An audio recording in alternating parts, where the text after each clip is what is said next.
नमस्कार, मैं आपका दोस्त और होस्ट लोकेन सिंह तंवर। दरअसल कई व्यवस्था के कारण मैं वीडियो बना नहीं पाता हूँ और वीडियो बनाता भी हूँ तो बहुत ही जल्दबाजी और इसके अंदर, लेकिन फिर भी मैं कोशिश करता हूँ कि जितना ज़्यादा हो सके आपको लाभ मिल सके। मुझे कहीं कमेंट करके पूछा गया था कि मैं विभिन्न प्रोफ़ाइलों के बारे में, जो प्रोफ़ाइल के बारे में बताता हूँ कि वो कैसी रहती है, क्या काम करना होता है। एक कहीं मैंने कमेंट देखा था कि जल जीवन मिशन के बारे में बताइएगा, तो मुझे लगा कि आज इसके ऊपर बात कर लेनी चाहिए। तो आज मैं समय निकाल के इसके ऊपर बात करने के लिए आया हूँ। आशा करता हूँ कि ये आपके लिए लाभप्रद सिद्ध होगी। देखिए, जिस प्रकार से विकसित भारत जो 2047 तक चल रहा है, उसके लिए विभिन्न लक्ष्य तैयार किए गए। उसके अंदर एक लक्ष्य ये भी आता है कि जल को बचा के रखना, है ना? कि जल को सुरक्षित रखें, जल संकट से बचने के लिए। तो एक मिशन चल रहा है जिसको बोला जाता है जल जीवन मिशन, जो केंद्रीय मंत्री जब गजेंद्र सिंह शेखावत जब जल शक्ति मंत्रालय के अंदर होते थे, तो ये एक कार्यक्रम चल रहा है और जल संसाधन द्वारा विभिन्न कार्यक्रम चलते रहते हैं, जैसे गंगा जल संवर्धन हुआ, है ना? नमामि गंगे हुआ, विभिन्न प्रकार के प्रोजेक्ट जिस पे काम करते हैं, जो जल को संरक्षित करने के लिए काम करते हैं। उसी के अंदर एक प्रोजेक्ट चलता है, इसका नाम है जल जीवन मिशन, और फिर कहीं पे जल निगम बोलते हैं, जल निगम मर्यादित बोलते हैं। ये गवर्नमेंट के द्वारा ही प्रोजेक्ट होता है। गवर्नमेंट इसके अंदर विज्ञप्ति हायर करती है। फिर बहुत सारे जो एनजीओ से रहते हैं, वो एनजीओ इसके अंदर अपना टेंडर डालते हैं और उनको फिर जिस एनजीओ को टेंडर मिल जाता है, फिर वो जो बजट मिलता है, उस बजट के ऊपर अपना काम करना तय करते हैं। अब इसके लिए वैकेंसी निकालते हैं ये, तो सबसे पहले वैकेंसी निकालती है फील्ड कोऑर्डिनेटर की, जो फील्ड पे गाँवों के अंदर जाके जल जागरण के लिए काम करता है। फिर फील्ड के जो जितने भी जो लड़के हैं, उनको सँभालने के लिए उनके ऊपर एक ब्लॉक कोऑर्डिनेटर को नियुक्त कर दिया जाता है कि जो ब्लॉक को सँभालता है।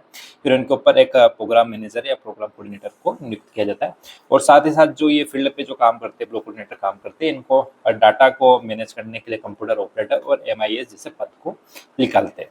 अब इसके अंदर काम क्या करना होता है? जैसे फील्ड कोऑर्डिनेटर रहते हैं, इनको काम ये करना होता है कि इनको जो भी विकास खंड रहते हैं, उस विकास खंड के गाँव इनको अलॉट कर दिए जाते हैं। उस गाँव के अंदर जाके इनको मेन एक शब्द के अंदर कहूँ तो मुख्य काम ये है कि प्रचार-प्रसार करना। प्रचार-प्रसार इस प्रकार से कि आप जल को बचाइए, जल को सुरक्षित रखिए, जल को संचित करिए। जल बचाने के कौन-कौन से तरीके होते हैं। यहाँ पे इनको फील्ड कोऑर्डिनेटर को रोज़ ही काम रहता है, रोज़ इनको टारगेट भी सेट कर दिए जाते हैं कहीं पे कि आपको ये काम करना है, और जाके इनको ग्राम सभाएँ करनी होती हैं। ग्राम सभाएँ का मतलब होता है कि किसी भी गाँव के अंदर ये गए, वहाँ पे गाँव के अंदर 15-20 महिलाएँ हुए, 15-20 बुजुर्ग हुए, उनके साथ में जाके इनको जल संरक्षण के बारे में बताना होता है, और जो इनके ब्लॉक कोऑर्डिनेटर होते हैं, उनको डेली फ़ोटो लोकेशन के साथ में भेजने होते हैं।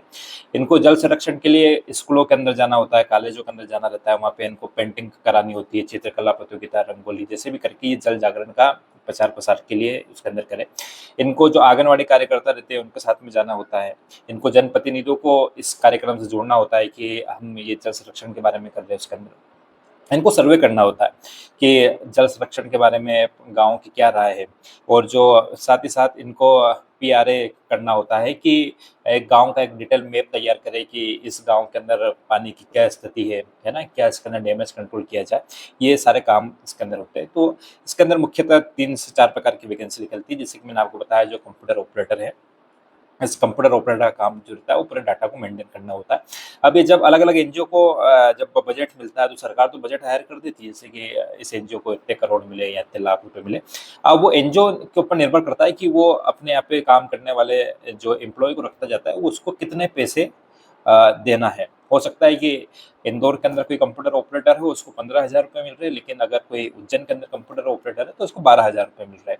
ऐसा अलग-अलग हो सकता है, क्योंकि ये कोई सरकारी नौकरी नहीं है, और ना ये संविदा की नौकरी है, ना ये आउटसोर्स की नौकरी है, ऐसा कुछ भी नहीं है। सरकार ने अपना जो बजट है, जो अपना जो काम है, अपना काम कराने के लिए एक प्रोजेक्ट निकाला, और प्रोजेक्ट जिस एनजीओ ने लिया, वो काम करके इनको सरकार के जो अधिकारी हैं, जो जो संसाधन विभाग है, उनको रिपोर्ट प्रस्तुत करना है कि साहब, जिस काम को कराने के लिए आपने हमको पैसे दिए थे, वो हम काम करके आपको फाइल दे रहे हैं। ये ठीक उस प्रकार से जैसे कि आप घर बनाने के लिए ठेकेदार को पैसे देते हो कि हम आपको पैसे दे रहे हैं, इतने समय के अंदर हमारा घर बन के ये काम कंप्लीट हो जाना चाहिए। उसी प्रकार से जल जीवन मिशन है। इसके अंदर जो डिग्री माँगी जाती है, उसके अंदर डिग्री मुख्यतः चूँकि सोशल वर्क का काम है, तो इसके अंदर एमएसडब्ल्यू की डिग्री माँग ली जाती है। और साथ ही साथ कहीं पे भी आपने देखिए ये कहना बिल्कुल ही सत्य है कि अब जितनी भी जो वैकेंसी निकलती है वहाँ पे सब पहले प्राथमिकता उनको ही मिलती है जिन्होंने कहीं पे भी काम करा हो और फील्ड के ऊपर काम करा हो या फिर किसी गवर्नमेंट प्रोजेक्ट के ऊपर काम करा हो। तो इन जो पोस्ट निकाली जाती है भले से वो कंप्यूटर ऑपरेटर की हो, फील्ड कोऑर्डिनेटर की हो, ब्लॉक कोऑर्डिनेटर की हो, प्रोग्राम मैनेजर की हो, तो उसके अंदर ये सबसे कंपल्सरी मांगा जाता है कि एमएसडब्ल्यू आपने करा हो और साथ ही फील्ड पे काम करा हो या फिर गवर्नमेंट सेक्टर के अंदर काम करा हो और इसके लिए कोई लिखित परीक्षा देनी नहीं होती है। इसके अंदर आपको इंटरव्यू के आधार पे ही आपका चयन किया जाता है और आपको काम करना होता है। तो एक ये जॉब का अवसर था और मैंने आपको बताया कि इसके अंदर क्या काम का है। कंप्यूटर ऑपरेटर को डाटा अपडेट करना होता है और जो फील्ड कोऑर्डिनेटर है उसको ग्राम सभाएँ जनसभाएँ करनी होती है, जल चौपाल करना होता है, विभिन्न कार्यक्रम करने होते हैं, महीने अ, त्रैमासिक करना होता है, अर्धवार्षिक करना होता है, वार्षिक करना होता है, एक बैठक करनी होती है, जिला स्तर पे करनी होती है, क्लस्टर लेवल पे करनी होती है, जिला लेवल पे करनी होती है और जल संरक्षण के बारे में मुख्य कार्य ये है कि इसका प्रचार-प्रसार को किया जाए। फील्ड कोऑर्डिनेटर को सँभालने का काम, उनके ऊपर काम करने का काम ब्लॉक कोऑर्डिनेटर करता है। ब्लॉक कोऑर्डिनेटर के ऊपर जो प्रोग्राम मैनेजर या प्रोजेक्ट मैनेजर जो भी रहते हैं, उसके ऊपर ये काम करते हैं। सैलरी के अंदर अब आप देखेंगे कि अगर जो फील्ड कोऑर्डिनेटर है उसको 15,000 रुपए मिल रहे हैं, तो जो ब्लॉक कोऑर्डिनेटर है उसको 22,000 रुपए मिलेंगे और जो प्रोजेक्ट कोऑर्डिनेटर है उसको 25-27,000 रुपए इसके अंदर मिल सकते हैं। मैक्सिमम मैं समझता हूँ कि इसके अंदर जो तीनों पोस्ट है इसमें कहीं पे भी आप किसी भी जिले के अंदर जाए 30,000 रुपए से ऊपर तनख्वाह नहीं होती है और साथ ही साथ फील्ड का काम है तो फील्ड पे आपको उसके अलावा पेट्रोल वगैरह दिया जाता है। तो ये थी जॉब प्रोफाइल जल जीवन मिशन के बारे में। मैं आशा करता हूँ कि आप समझ गए होंगे। इसी के साथ में आप क्या जानना चाहते हैं हमें कमेंट बॉक्स के अंदर या मेरे व्हाट्सएप नंबर पे लिख दीजिए। धन्यवाद।